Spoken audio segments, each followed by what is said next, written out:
नमस्कार। मैं सत्य प्रकाश स्वागत करता हूं अपने चैनल हम सब की कहानी एक नई रोशनी में। मशहूर शायर मिर्जा गालिब को कौन नहीं जानता। उनका एक शेर है, शायद आपने सुना होगा। जीते हैं आरजू में मरने की, जीते हैं आरजू में मरने की, मौत आती है पर नहीं आती। इसका मतलब इस प्रकार से है, और इसका मतलब समझाने के लिए पहले इसको एक्सप्लेन करना होगा। आपने अपने जीवन में कभी कभी ऐसे व्यक्तियों को देखा होगा जो मरणासन स्टेज पर होते हैं, लेकिन वो मर नहीं पाते।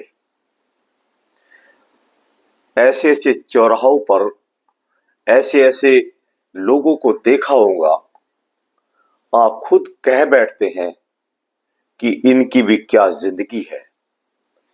इससे अच्छा तो इसको भगवान ऊपर उठा ले, अपने पास बुला ले। हॉस्पिटल्स में देखा होगा आपने किस प्रकार लोग जीवन और मृत्यु के बीच झूल रहे हैं। न वह खा सकते हैं, ना पी सकते हैं, ना आंख खोल सकते हैं। कई कई महीनों, यहां तक कि साल कोमा में पड़े हैं। किसी के हाथ कट गए हैं, किसी के पैर कट गए हैं, किसी का कुछ हो गया है। कई साल तक इस तरह से ही जी रहे हैं। उनकी मनोस्थिति जो होती है, यह शेर उन्हीं पर आधारित है। कहते हैं कि जीते हैं आरजू में मरने की। वो रोज इस बात के लिए जीते हैं, इस इंतजार में जीते हैं कि शायद हमारी मौत आ जाएगी और इस दुख से छुटकारा हो जाएगा। लेकिन आगे कहते हैं कि आती है पर नहीं आती। ये जीना भी क्या जीना है जो मरने से भी दुश्वार हो, कि रोज उनको वो मौत आती है, वो मौत की जिंदगी जीते हैं, लेकिन असली मौत नहीं आती। आप समझ गए होंगे इसका अर्थ। जीते हैं आरजू में मरने की, मौत आती है पर नहीं आती। इतने दयनीय स्थिति लोगों की होती है, खासकर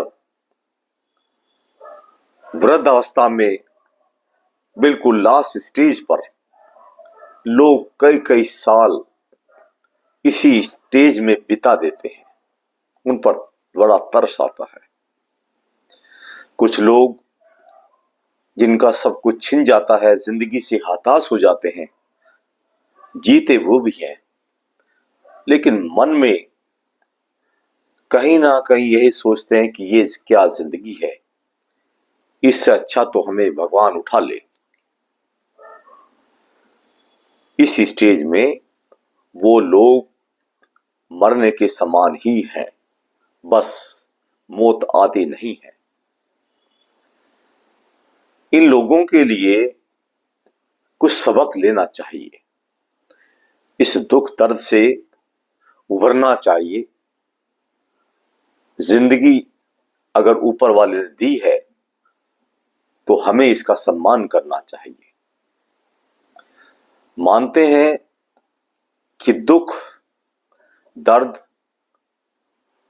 अच्छे अच्छे इंसान को तोड़ देता है, लेकिन हम मनुष्य हैं, हम उसी की प्रतिकृति हैं।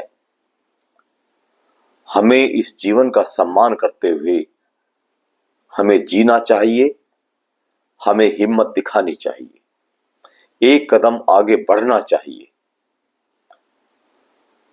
उदाहरण के लिए मैं यहां पर दो तीन नाम लेना चाहूंगा, होने के लिए तो बहुत नाम है।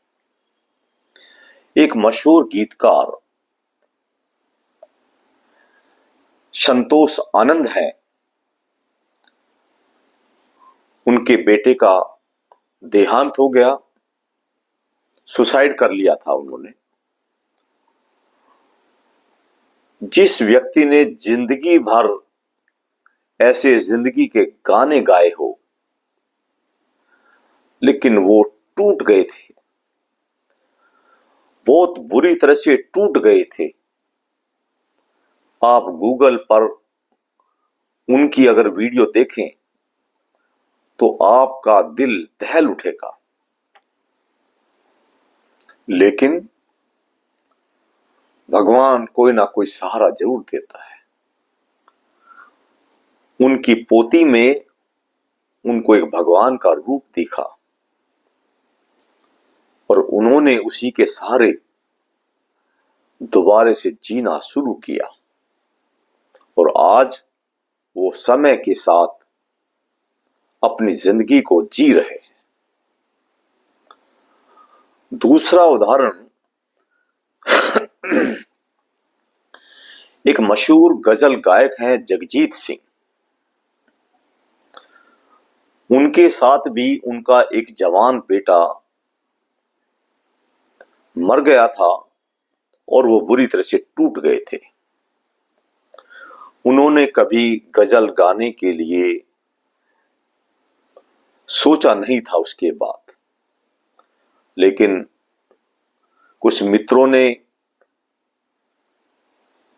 कुछ ऊपर के आशीर्वाद ने उनको इस दुख से उभरने की शक्ति दी और दोबारा से अपनी जिंदगी शुरू की। एक उदाहरण मैं और देना चाहूंगा। 1970-1980 के दशक के एक मशहूर director, film producer Manmohan Desai थे, जिन्होंने बहुत फिल्म हिट बनाई हैं अमिताभ बच्चन, विनोद खन्ना के समय में। उनकी वाइफ का देहांत हो गया। वो बिल्कुल टूट गए थे, बिल्कुल जीरो हो गए थे। लेकिन उनके बेटे थे केतन देसाई। उन्होंने अपने पिता को समझाया कि पिताजी ये जिंदगी नहीं है, जिंदगी अभी है, आपने रुकना नहीं है। उन्होंने उनकी बात मानी और जिंदगी को एक नए सिरे से शुरू किया और उन्होंने फिल्म बनाई थी उसके बाद, अमर अकबर अंथनी। अगर आप फिल्मों के शौकीन हैं तो आपने देखा होगा, इसमें ऋषि कपूर, अमिताभ बच्चन, ये फिल्म कितनी हिट गई थी। उन्हें दोबारा उन्होंने जीना शुरू किया। कहने का तात्पर्य यह है कि लाइफ में कितना ही दुख दर्द हो, ये सब जिंदगी का हिस्सा है। जिस तरह से हम स्वेटर को बुनते हैं, उसमें दो तरह की ऊन मान लो, इसी तरह से एक दुख एक सुख की ऊन से बुने हुए हम व्यक्ति हैं, हम इससे बच नहीं सकते। इस दुख को अंदर रख सकते हैं, लेकिन जिंदगी को रोक नहीं सकते। क्यों?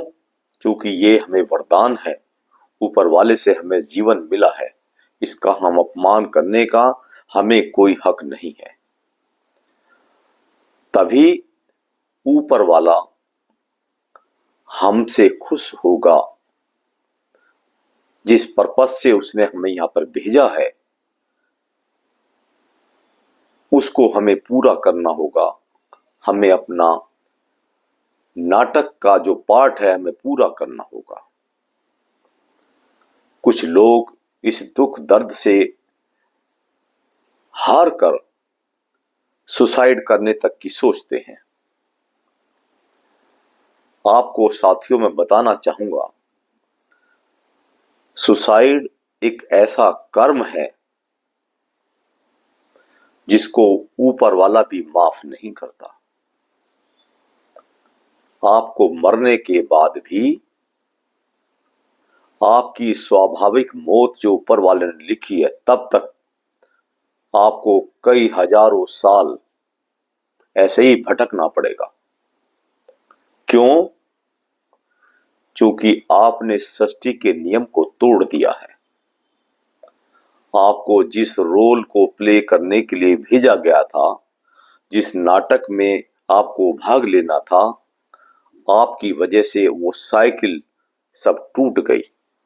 जो प्रकृति का एक सिस्टम था, आपने उसमें हस्तक्षेप कर दिया। इसलिए ऊपर वाला आपके साथ नहीं है।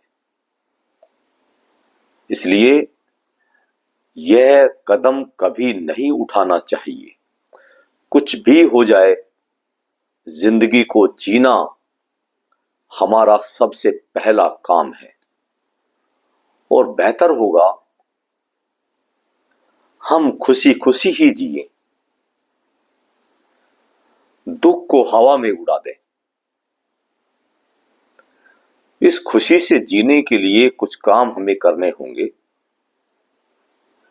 और सबसे आसान सा तरीका है सुबह शाम एकांत में बैठकर अपने मन को शांत करना होगा।